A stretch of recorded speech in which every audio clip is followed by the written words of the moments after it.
دھند اندھا دھند، ہر طرف سفیدی حد نگاہ انتہائی کم، موٹر ویز کو آج بھی مختلف مقامات سے بند کر دیا گیا۔ لاہور سے کوٹ مومن تک، عبدالحکیم سے پنڈی بھٹیاں تک، کیشا سے ظاہر پیر تک ٹریفک معطل، شہریوں کو متبادل راستے اختیار کرنے کی ہدایت۔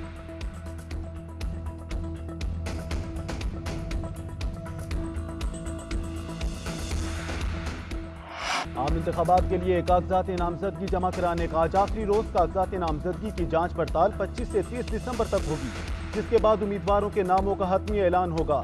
ادھر مسلم لیگ نون کے قائد نواز شریف نے این اے 130 اور 15 سے کاغذات نامزدگی جمع کرا دیے۔ شہباز شریف این اے 123، 132 اور 242 سے امیدوار، بلاول بھٹو این اے 128 اور این اے 194 سے الیکشن لڑیں گے۔ آصف زرداری نے این اے 207 سے کاغذات جمع کرائے۔ مریم نواز این اے 119 اور حمزہ شہباز 118 سے امیدوار، مولانا فضل الرحمان پشین اور D I Khan Siraj ul Haq N اے 6 سے امیدوار، شاہ محمود قریشی اور ان کے بچوں کے لیے این اے 150 اور 151 سے کاغذات لیے گئے۔ عثمان ڈار کی والدہ نے این اے 71 سے کاغذات نامزدگی جمع کرا دیے۔ Tehreek Insaf intra party election کے فیصلے کے خلاف عدالت نہ جا سکی، پی ٹی آئی کو الیکشن کمیشن کے فیصلے کی تصدیق شدہ کاپی نہ ملی۔ سابق chairman PTI barrister Gohar کہتے ہیں بلے کا نشان واپس لینے کے لیے منگل کو عدالت سے رجوع کریں گے۔ الیکشن کمیشن کے فیصلے کو ہائی کورٹ اور سپریم کورٹ میں چیلنج کریں گے۔ امید ہے عدلیہ ہمارا بلے کا نشان بحال کرے گی۔ اڈیالہ جیل کے باہر میڈیا سے گفتگو کرتے ہوئے بیرسٹر گوہر بولے، بانی پی ٹی آئی نے ملاقات میں الیکشن کمیشن کے فیصلے کو چیلنج کرنے کا کہا ہے۔ بلہ پاکستان کے 70% عوام کی نشانی ہے۔ الیکشن صاف اور شفاف نہ ہوئے تو ملک میں افراتفری پھیلے گی۔ یہ سب پی ٹی آئی کو سیاست سے باہر رکھنے کے لیے کیا جا رہا ہے۔ سوائے ہمارے کسی کا بھی کرمنل ٹرائل عجلت میں نہیں ہو رہا۔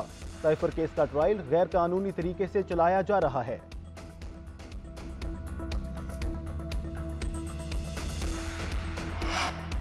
بانی چیئرمین پی ٹی آئی کا الیکشن میں حصہ لینے کے لیے سپریم کورٹ سے رجوع۔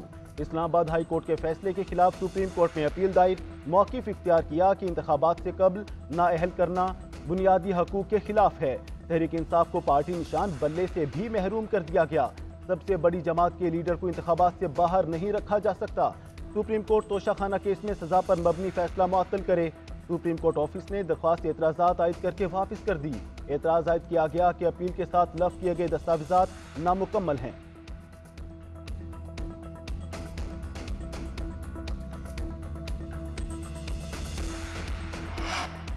شاہ محمود سائفر کیس میں ضمانت کے باوجود جیل سے رہا نہ ہو سکے۔ دن بھر انتظار کے بعد دوپہر کے وقت سپریم کورٹ سے ضمانت کی تصدیق شدہ کاپی جاری ہوئی۔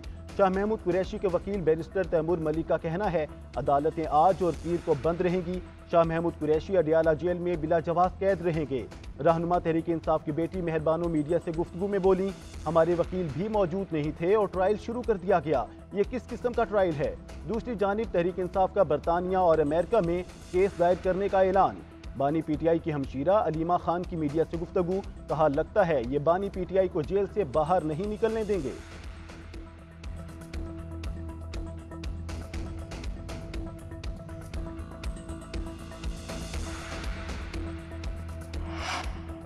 حکومتی کمیٹی کے اسلام آباد میں بلوچ مظاہرین سے مذاکرات۔ نگران وزیر اعظم انوار الحق کاکڑ نے مذاکرات کے لیے کمیٹی بنائی تھی۔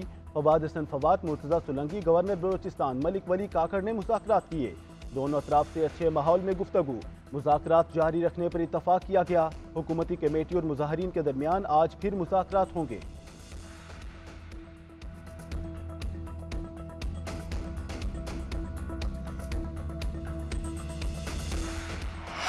قانون کے دائرے میں رہ کر احتجاج کا حق حاصل ہے۔ امن و امان کا مسئلہ بنے تو قانون پر عمل کرانا پولیس کی ذمہ داری ہے۔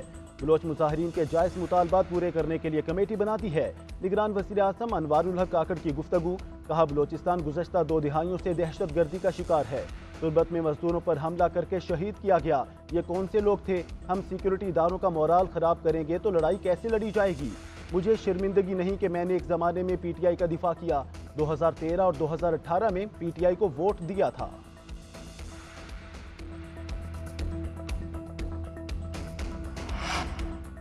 بجلی کی روزانہ 6 گھنٹے لوڈ شیڈنگ کرنے کی ہدایت۔ بجلی کی پیداوار میں کمی، 4000 میگا واٹ کے شارٹ فال کی وجہ سے نیپرا نے لوڈ شیڈنگ کی ہدایت کی۔